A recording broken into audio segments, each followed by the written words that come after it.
Si tu manges quand tu es stressé, quand tu es fatigué ou après une grosse journée de travail, le problème ce n'est pas ton manque de volonté.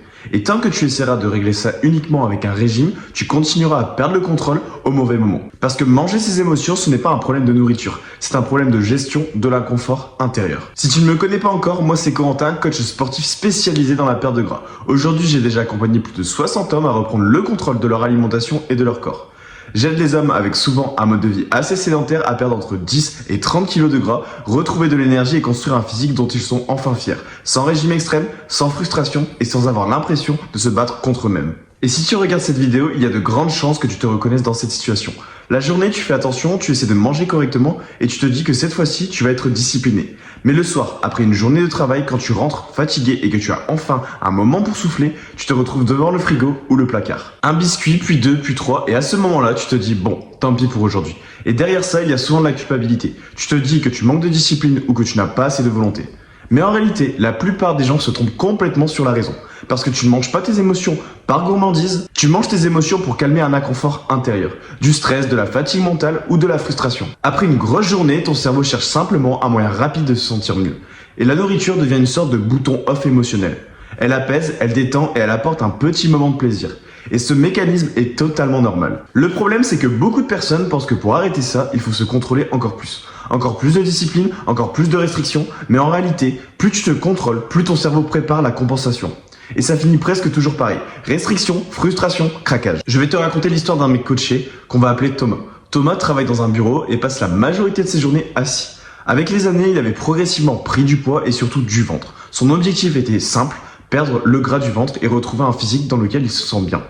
Le problème, c'est qu'il faisait déjà des efforts, il essayait de manger mieux et il avait même tenté plusieurs régimes dans le passé. Mais il avait toujours le même problème. Le soir après le travail, c'était là que tout partait en vrille. Il rentrait fatigué, parfois stressé par sa journée et il se retrouvait à grignoter sans vraiment s'en rendre compte.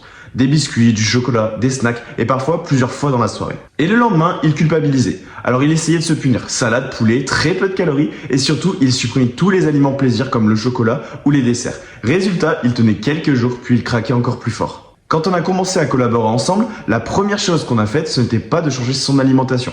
C'était de comprendre ce qui déclenchait ces moments-là. Quand ça arrivait, pourquoi et surtout dans quel état émotionnel il était à ce moment-là. Et on s'est rendu compte d'une chose importante. Le problème n'était pas la nourriture, le problème c'était le stress et la fatigue accumulés dans la journée. Donc on a mis en place une stratégie très simple. À chaque fois qu'il ressentait l'envie de grignoter, il devait simplement prendre son téléphone et lancer un chronomètre de 5 minutes. Pendant ces 5 minutes, il n'avait pas le droit de manger, mais ce n'était pas pour se contrôler. C'était simplement pour laisser passer la pulsion. Et une fois les 5 minutes écoulées, il pouvait manger ce qu'il voulait. Et on s'est rendu compte d'un truc très intéressant. La plupart du temps, l'envie disparaissait toute seule. Parce que les pulsions alimentaires fonctionnent un peu comme une vague. Elles montent, puis elles redescendent, et elles durent rarement plus de quelques minutes. La deuxième chose qu'on a changé, c'est une erreur que beaucoup de personnes font. Supprimer tous les aliments plaisir. Thomas adorait le chocolat, et beaucoup de gens pensent qu'il faut arrêter ça pour perdre du gras. Mais nous, on a fait l'inverse. Il a continué à manger les aliments qu'il aimait. La seule règle qu'on a ajoutée était très simple. À chaque aliment plaisir, ajouter une source de protéines. Par exemple, du chocolat avec du skyr, un dessert avec du fromage blanc ou un encas avec des œufs. Pourquoi? Parce que les protéines rassasient beaucoup plus. Résultat, au lieu de manger une tablette entière, il mangeait quelques carrés et il s'arrêtait naturellement, sans frustration et sans culpabilité. En quelques mois, Thomas a perdu 10 kilos, mais le plus important, ce n'était même pas le poids, c'est qu'il est devenu totalement autonome. Aujourd'hui, il sait gérer ses envies, il comprend pourquoi elles arrivent et il ne se sent plus obligé de manger pour calmer ses émotions. Donc si aujourd'hui tu manges tes émotions, le problème ce n'est pas toi et ce n'est pas un manque de discipline. Le problème c'est simplement la stratégie que tu utilises. Si tu veux perdre du gras durablement, tu dois arrêter de te battre contre la nourriture et apprendre à comprendre ce qui se passe dans ta tête. Si cette vidéo t'a aidé, pense à t'abonner à la chaîne. Et si tu veux aller plus loin, j'ai fait une vidéo dans laquelle j'explique en détail ma méthode RECO, la méthode que j'utilise avec mes clients pour perdre du gras durablement et transformer leur physique. Tu peux aller regarder cette vidéo dans la description. Et rappelle-toi, ce ne sont pas les intentions qui donnent des résultats, ce sont les actions répétées chaque semaine.